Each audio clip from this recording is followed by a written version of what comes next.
We thank you for choosing CBS 2. I'm Paul Majors. And I'm Laura Diaz. The CBS 2 News at 6 with Ann Martin and Harold Greene begins right now. This is CBS 2 News at 6. Los Angeles joins the nation in remembering Rosa Parks for her role in changing our nation for the better. Good evening. I'm Harold Greene. And I'm Ann Martin. It's our top story at 6. Her name ranks among the heroes in the fight for civil rights, both here in the United States and around the world. And tonight, tribute is being paid to Rosa Parks for the decision she made decades ago that changed our nation. CBS 2's Mark Coogan joins us from the West Adams District with more on today's ceremonies, and there are many of them. Mark. Indeed, Ann, over the last 15 years, Rosa Parks divided her time between a home in Detroit and staying with friends right here in Los Angeles. And so today's tributes to Parks had a special resonance here, including the latest one on the Rosa Parks Freeway. Just before 5 this evening, along the westbound 10 freeway, the CHP blocked off traffic on the outside lane at Crenshaw Boulevard. And civic officials and others held a moment of silence for Rosa Parks, the civil rights icon for whom this stretch of freeway is named. Rosa Parks died yesterday in her other home, Detroit, at age 92, after a life in which a simple act of courage rewrote American history. If I did not want to be mistreated, there was no way I would ever stop being mistreated if I accepted it continuously.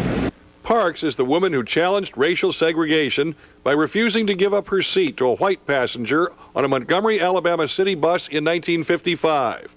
Her arrest led to a 381-day boycott of the Montgomery bus system by black riders, and ultimately to a Supreme Court ruling outlawing segregation in that bus system. It brought the Reverend Martin Luther King to prominence. It launched the modern civil rights movement. You've heard me say many times that I'm here today because there was a Civil Rights Act, because there was a Voting Rights Act, because people like Rosa Parks had the courage to stand up to Jim Crow segregation and the indignities that came with it and said no. Mrs. Parks brought us all to the front of the bus. And now she's in heaven with the Lord, and believe me, she's sitting right there in the front with the Lord now. Mayor Villaraigosa has ordered city flags be flown at half-staff in honor of Rosa Parks. A memorial service will be held for her here at the First AME Church. That's on Friday at 11 in the morning.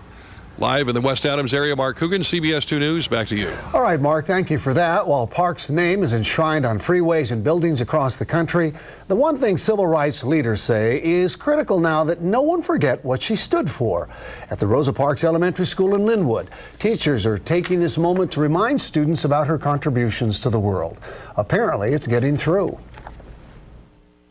I think it must feel really good to do something for other people, because then you know that they're okay and they don't have to be treated differently or something like that. She wanted everyone peace and harmony for the world.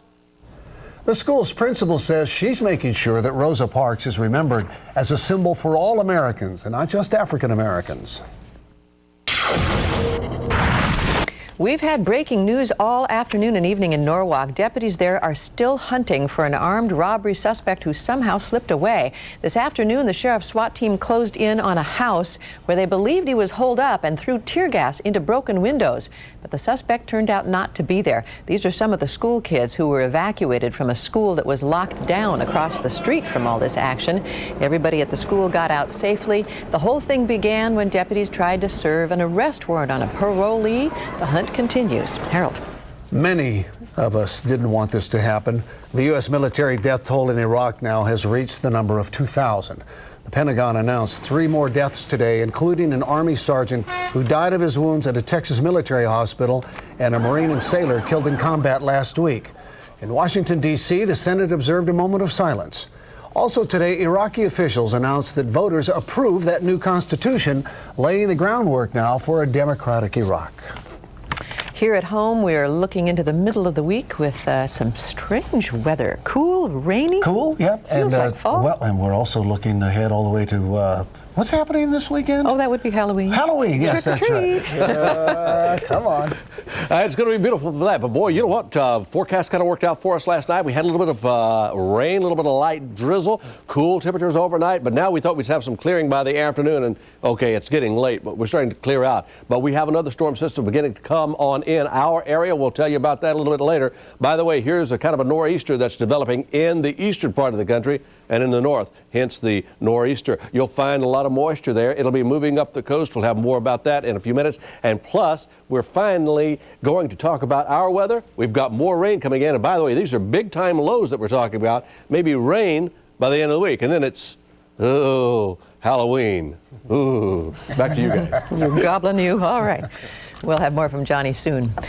Wristbands these days are meant to show support for people battling fatal diseases like cancer.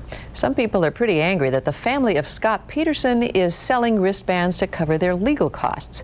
The family has established a website where for $5 you can buy a wristband similar to the ones made popular by Tour de France champion Lance Armstrong.